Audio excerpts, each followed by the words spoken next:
Influence people. How to win friends and influence people. Dale Carnegie. Part All. Fundamental techniques in 1. People. On May 7, 1931, the most sensational manhunt New York City had ever known had come to its climax. After weeks of search, Gun Crowley, the killer, the gunman who didn't smoke or drink, was at bay, trapped in his sweetheart's apartment on West End Avenue. 150 policemen and detectives laid siege to his top-floor hideaway. They chopped holes in the roof. They tried to smoke out Crowley, the cop killer, with tear gas. Then they mounted their machine guns on surrounding buildings. And for more than an hour one of New York's fine residential areas reverberated with the crack of pistol fire and the rat-tat-tat of machine guns. Crowley, crouching behind an overstuffed chair, fired incessantly at the police. 10,000 excited people watched the battle. Nothing like it had ever been seen before on the sidewalks of New York. When Crowley was captured, Police Commissioner E.P. Mulrooney declared that the two-gun desperado was one of the most dangerous criminals ever encountered in the history of New York. "He will kill," said the commissioner, "at the drop of a feather." But how did Gun Crowley regard himself? We know, because while the police were firing into his apartment, he wrote a letter addressed to whom it may concern. And, as he wrote, the blood flowing from his wounds left a crimson trail on the paper. In this letter Crowley said, "Under my coat is a weary heart, but a kind one, one that would do nobody any harm." A short time before this, Crowley had been having a necking party with his girlfriend on a country road out on Long Island. Suddenly a policeman walked up to the car and said, "Let me see your license." Without saying a word, Crowley drew his gun and cut the policeman down with a shower of lead. As the dying officer fell, Crowley leaped out of the car, grabbed the officer's revolver, and fired another bullet into the prostrate body. And that was the killer who said, "Under my coat is a weary heart, but a kind one, one that would do nobody any harm." Crowley was sentenced to the electric chair. When he arrived at the death house in Sing Sing, did he say, "This is what I get for killing people"? No, he said. "This is what I get for defending myself." The point of the story is this. Gun Crowley didn't blame himself for anything. Is that an unusual attitude among criminals? If you think so, listen to this. "I have spent the best years of my life giving people the lighter pleasures, helping them have a good time, and all I get is abuse, the existence of a hunted man." That's Al Capone speaking. Yes, America's most notorious public enemy, the most sinister gang leader who ever shot up Chicago. Capone didn't condemn himself. He actually regarded himself as a public benefactor. An unappreciated and misunderstood public benefactor. And so did Dutch Schultz before he crumpled up under gangster bullets in Newark. Dutch Schultz, one of New York's most notorious rats, said in a newspaper interview that he was a public benefactor. And he believed it. I have had some interesting correspondence with Louis Laws, who was warden of New York's infamous Sing Sing prison for many years, on this subject, and he declared that few of the criminals in Sing Sing regard themselves as bad men. They are just as human as you and I. So they rationalize, they explain. They can tell you why they had to crack a safe or be quick on the trigger finger.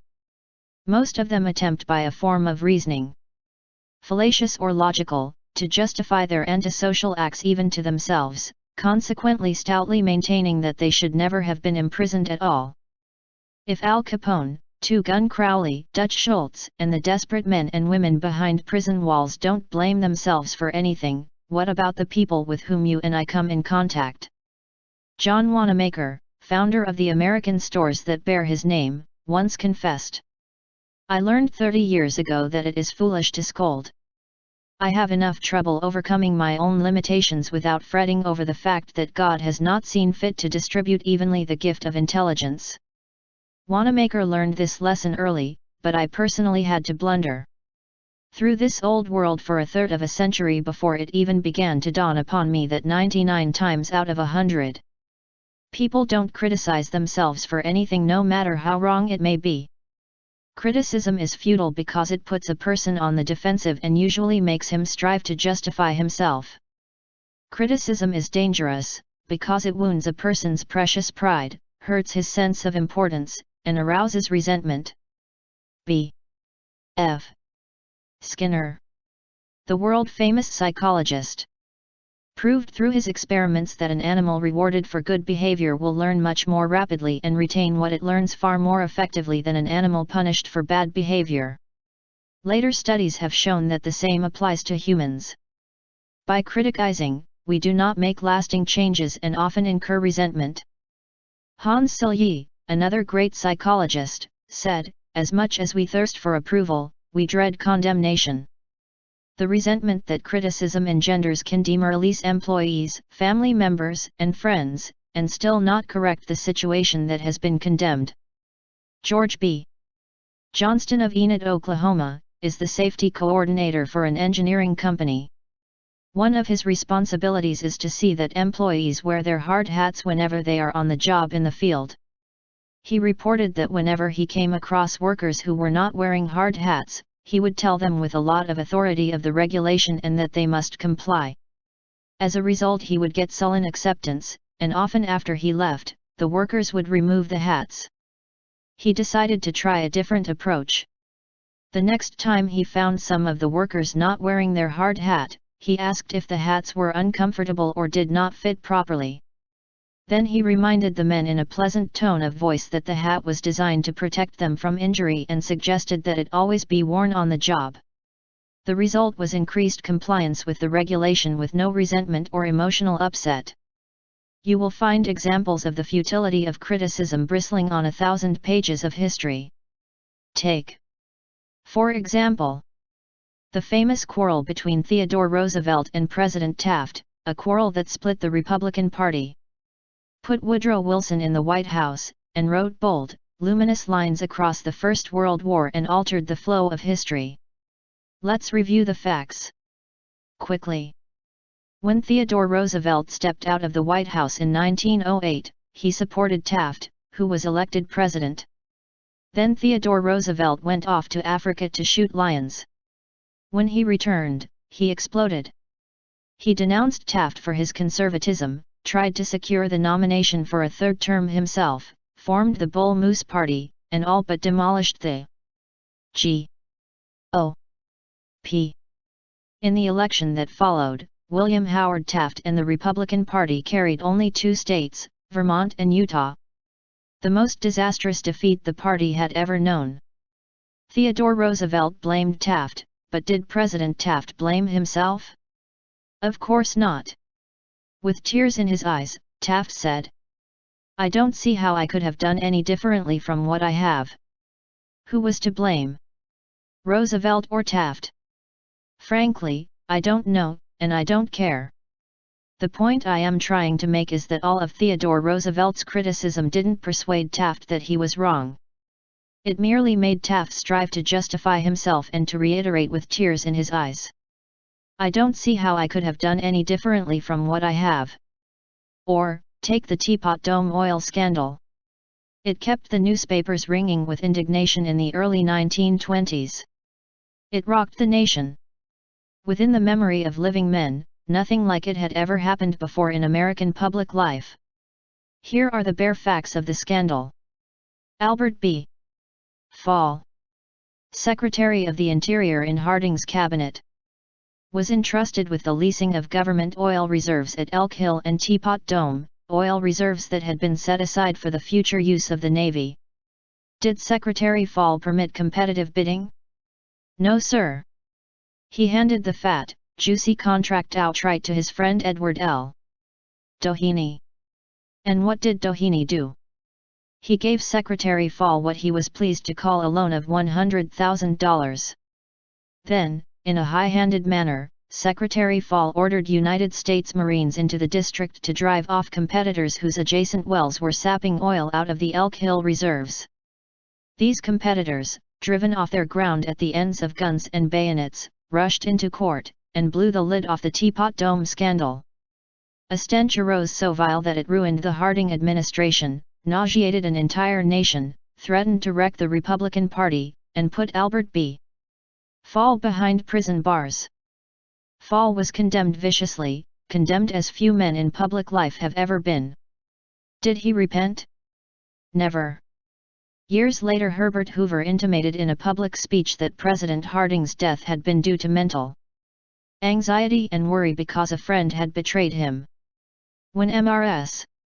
Fall heard that, she sprang from her chair, she wept, she shook her fists at fate and screamed.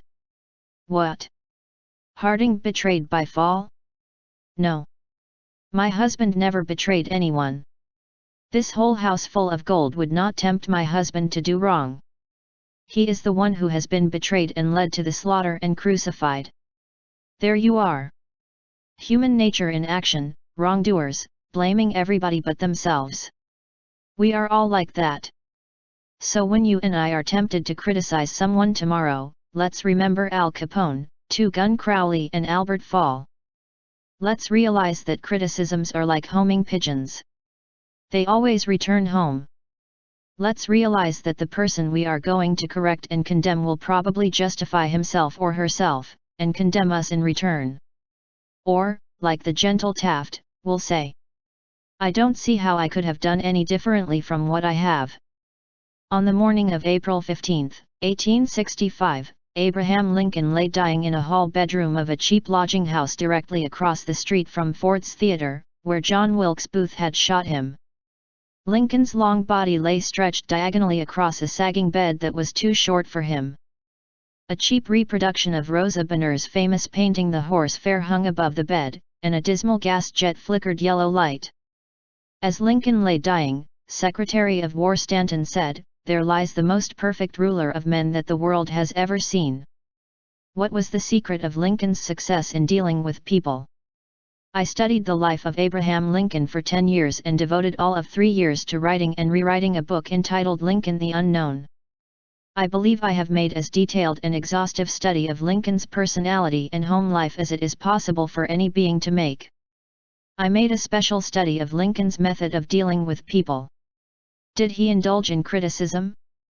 Oh, yes. As a young man in the Pigeon Creek Valley of Indiana, he not only criticized but he wrote letters and poems ridiculing people and dropped these letters on the country roads where they were sure to be found. One of these letters aroused resentments that burned for a lifetime. Even after Lincoln had become a practicing lawyer in Springfield, Illinois, he attacked his opponents openly in letters published in the newspapers. But he did this just once too often. In the autumn of 1842 he ridiculed a vain, pugnacious politician by the name of James Shields. Lincoln lampooned him through an anonymous letter published in the Springfield Journal.